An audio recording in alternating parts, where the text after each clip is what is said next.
Et si les éclairs permettaient de se soigner? Pas en se mettant dessous, non, évidemment, mais en reproduisant le phénomène à des températures moins extrêmes.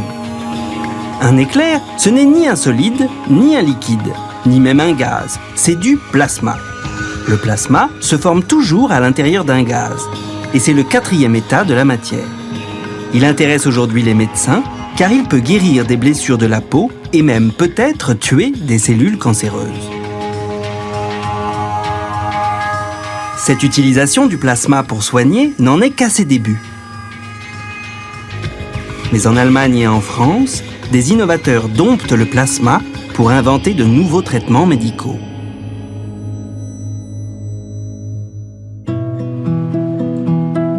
Pour se rendre au centre hospitalier d'Anna Stift à Hanovre, il y a quelques mois encore, Suzanne Erden se déplaçait en fauteuil roulant. Mais grâce à un traitement d'un nouveau genre, elle a pu retrouver l'usage de ses pieds. Bonjour. Bonjour, prenez place, je vous en prie. L'outil qu'utilise le docteur Danilidis, le chef du service orthopédique, ressemble à un pommeau de douche. Et quand il fait ce petit bruit, c'est qu'il crée du plasma entre cette éponge et la peau. Des mini-éclairs quasi invisibles et qui ne grillent pas les pieds de la patiente. Je ne ressens aucune douleur, je n'ai pas peur et cela ne me fait pas mal. Mais ça chatouille un peu. Ces mini-éclairs ont permis de guérir les plaies qui handicapaient Suzanne. On prend cette éponge et on la pose directement sur la peau, là où se trouve la plaie. Et l'autre gros avantage, c'est que grâce au traitement plasma, nous espérons réduire le nombre de germes. Cela a un effet bénéfique pour les patients, puisque les plaies guérissent à la fois plus vite et mieux. Comment le plasma peut-il guérir des plaies? Pour le comprendre, nous nous rendons à Göttingen, en Allemagne, dans les laboratoires de l'Institut Fraunhofer, où a été développée cette technologie. C'est ici que depuis 30 ans, le professeur Viol, le directeur du Centre de recherche appliquée pour le plasma et la photonique, étudie ce phénomène qui peut paraître mystérieux, mais qui est connu depuis un siècle. Le plasma est le 4e état de la matière. Après le solide, le liquide et le gazeux, il y a l'état plasma. Il s'agit d'un gaz ionisé, un état de la matière comportant beaucoup d'énergie. Nous savons qu'il existe dans les éclairs qui surgissent pendant les orages, mais aussi dans le Soleil qui est une magnifique boule de plasma. C'est un phénomène très intéressant. Mais alors, comment se forme le plasma, ce 4e état de la matière? Si deux bornes électriques, l'une positive, l'autre négative, sont séparées par un gaz, comme de l'air, le courant ne peut pas passer. Le gaz est un isolant. Mais si la tension électrique entre les deux bornes devient trop importante, les molécules du gaz libèrent des électrons et le courant peut donc passer. À cet instant précis, le gaz devenu conducteur s'est transformé en plasma. Et au sein de ce plasma se crée un cocktail très complexe de particules chargées, de nouvelles molécules appelées radicaux oxydants, de rayonnement UV et de champs électriques. Et c'est tout ce petit monde qui va agir sur ce que le plasma va toucher.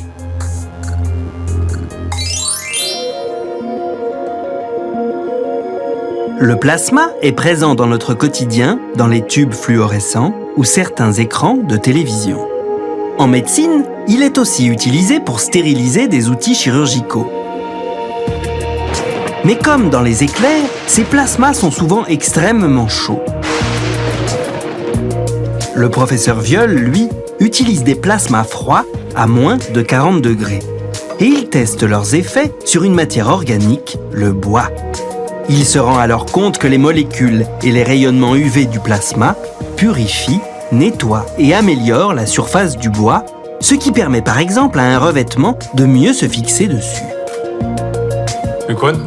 Nous avons pu montrer que le vernis tenait beaucoup mieux sur le bois. Nous nous sommes ensuite demandé si on ne pouvait pas également mieux faire tenir le vernis sur les ongles. Il a fallu revoir tout l'appareillage pour l'adapter en toute sécurité à l'être humain. Après des années de tests et de développement, il crée donc un plasma froid qui peut s'appliquer sur l'ongle, mais il ne s'arrête pas là.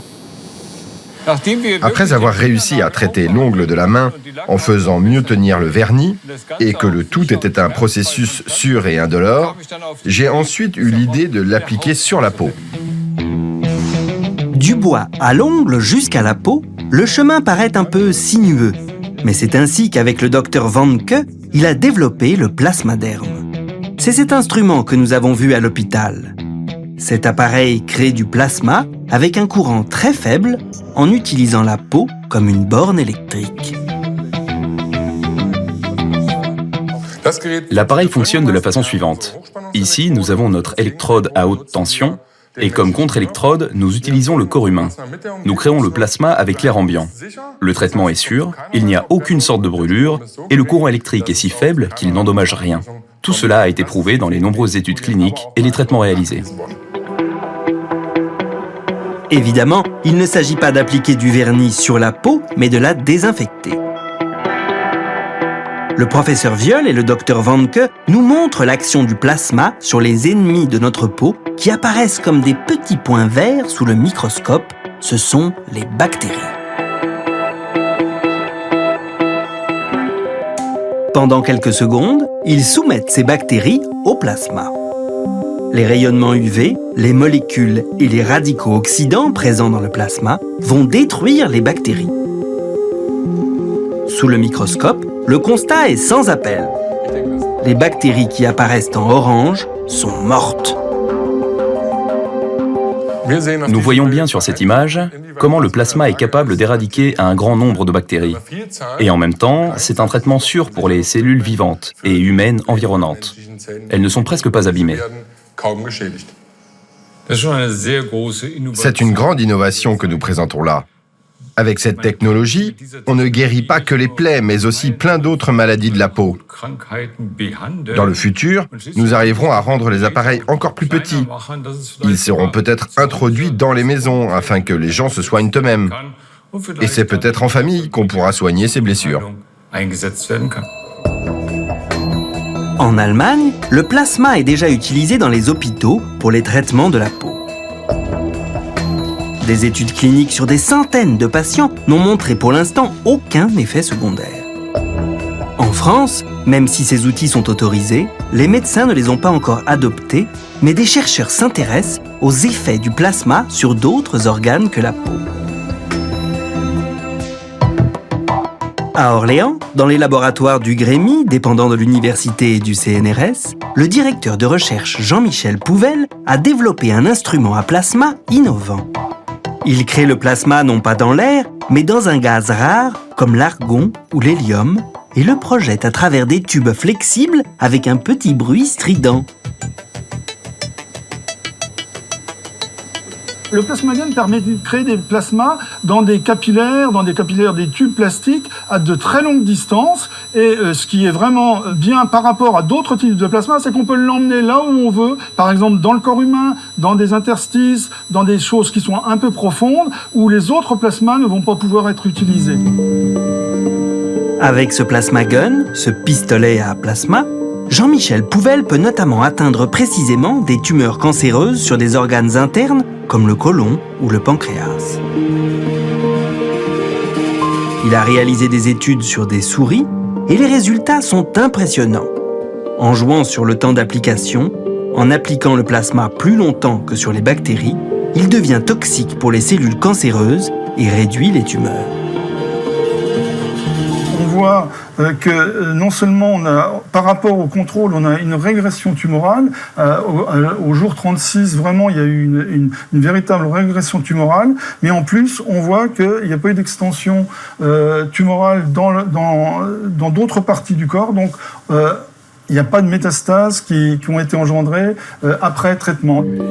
Ces résultats sont encourageants, mais pas encore transposés à l'homme. Les études cliniques devraient démarrer dans 1 ou 2 ans.